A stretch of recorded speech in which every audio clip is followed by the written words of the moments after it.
Sebenarnya ini pernah kita bahas beberapa episode yang lalu, benar gak? Jadi banyak sekali orang-orang yang sebetulnya tukang sulap, ilmunya ilmu sulap, babnya itu bab sulap, trik, benar gak? Tapi supaya sulapnya itu lebih keren, supaya lebih dramatis begitu, maka dicampur-campurlah dengan mantra-mantra, dengan pakaian-pakaian yang melambangkan kadang-kadang agama, kadang-kadang melambangkan budaya tertentu supaya kelihatannya, oh ini bukan sulap, seakan-akan ini sihir. Nah ini sulap sama sihir dua hal yang sangat berbeda, benar ya? Kalau sulap itu emang trik dipelajarin, ada alatnya, ada jenglot pakai baterai segala macam, benar ya? Nah, itu aja, itu main remote mobil-mobilan anak-anak aja. Kalau kita orang nggak, bener ya, kalau orang nggak tahu kita bilangnya bisa gue jalanin mobil dari jauh, padahal kita pegang remote, bener ya? Mobil zaman sekarang kan bisa dihidupin sendiri, tahu-tahu mobil nyala aja, bener gak?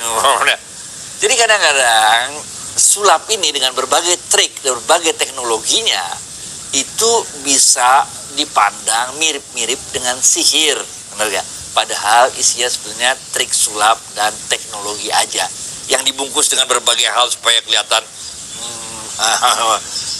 sihir, benar ya? Itu satu hal. Sihir sendiri memang ada, benar ya? Sihir sendiri memang ada di dalam Al-Quran, ada dalam hadis, ada. Kita diajarkan untuk baca Qul a'udzu birabbil falaq, Qul a'udzu birabbin nas, benar ya?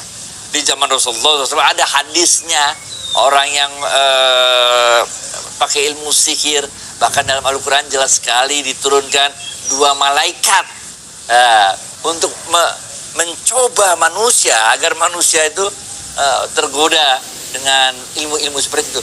Kisah Nabi Musa, kurang apa ilmu sihir itu? Bukan ilmu sulap, itu ilmu sihir, benar ya?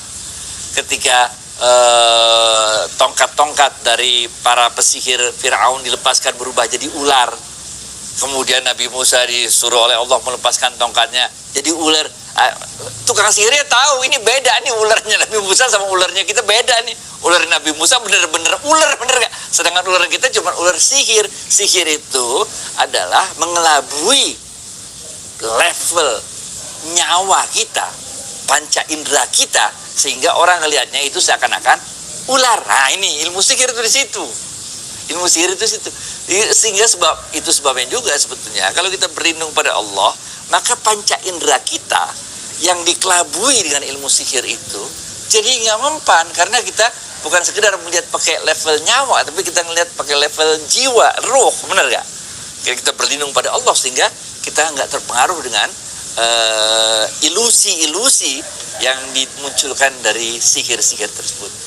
Jadi begitulah ya, pesulap merah ya bener, dia namanya pesulap, berarti dia udah ngaku pesulap, bener gak?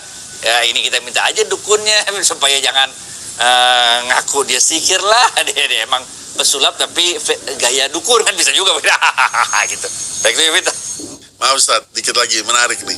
Apakah Allah mengizinkan dukun untuk mengirimkan santet ke orang lain? Agak boleh lah, bagaimana mengizinkan kan udah. Jadi gitu. Iya kan kejadian-kejadiannya juga ada soalnya Ustaz. Iya. Di zaman Rasulullah SAW itu terjadi. Kemudian kita diajarin penawarnya. Ada baca ayat kursi, kita ada baca Qul a'udzu birabbil falaq, Qul a'udzu birabbin nas. Ingat gak sih? Kita selalu ngomong 3 kan ya. Pertama, ada yang namanya jasad. Kita bisa sakit jasad kita karena makanan kita nggak jelas, karena pola tidur kita nggak jelas.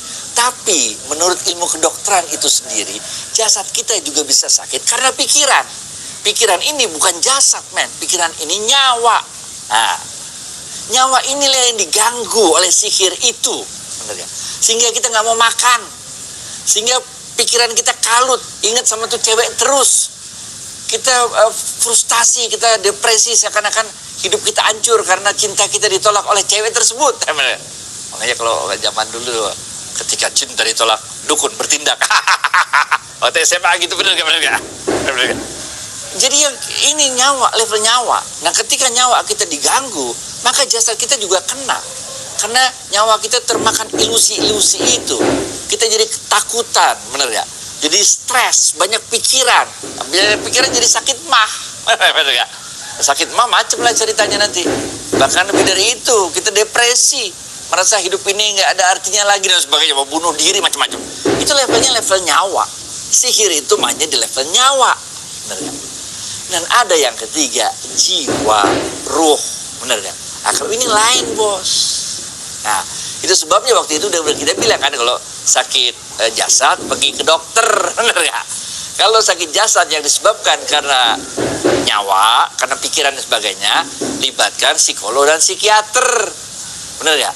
Buat diri kita tenang, lakukan meditasi. Bener ya?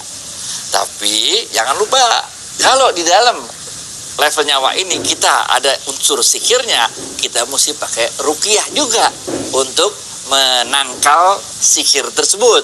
Benar gak? Nah, bagaimana dengan ruh?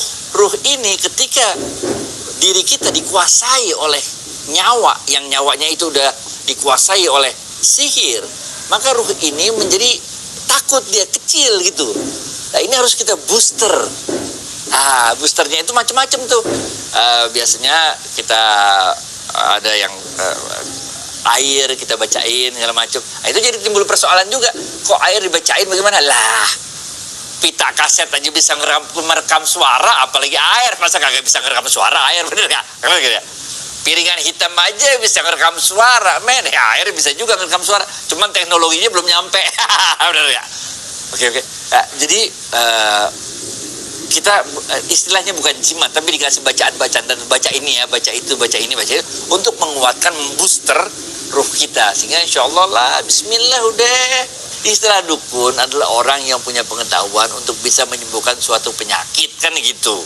Makanya ada dukun beranak, dukun patah tulang, dukun pijit, dukun macam dukun, itu kan istilah Indonesia, bukan. Makanya dukun nggak disebut tukang sihir, bener ya? Kalau tukang sihir lain lagi, men. Lain lagi babnya. Back to you.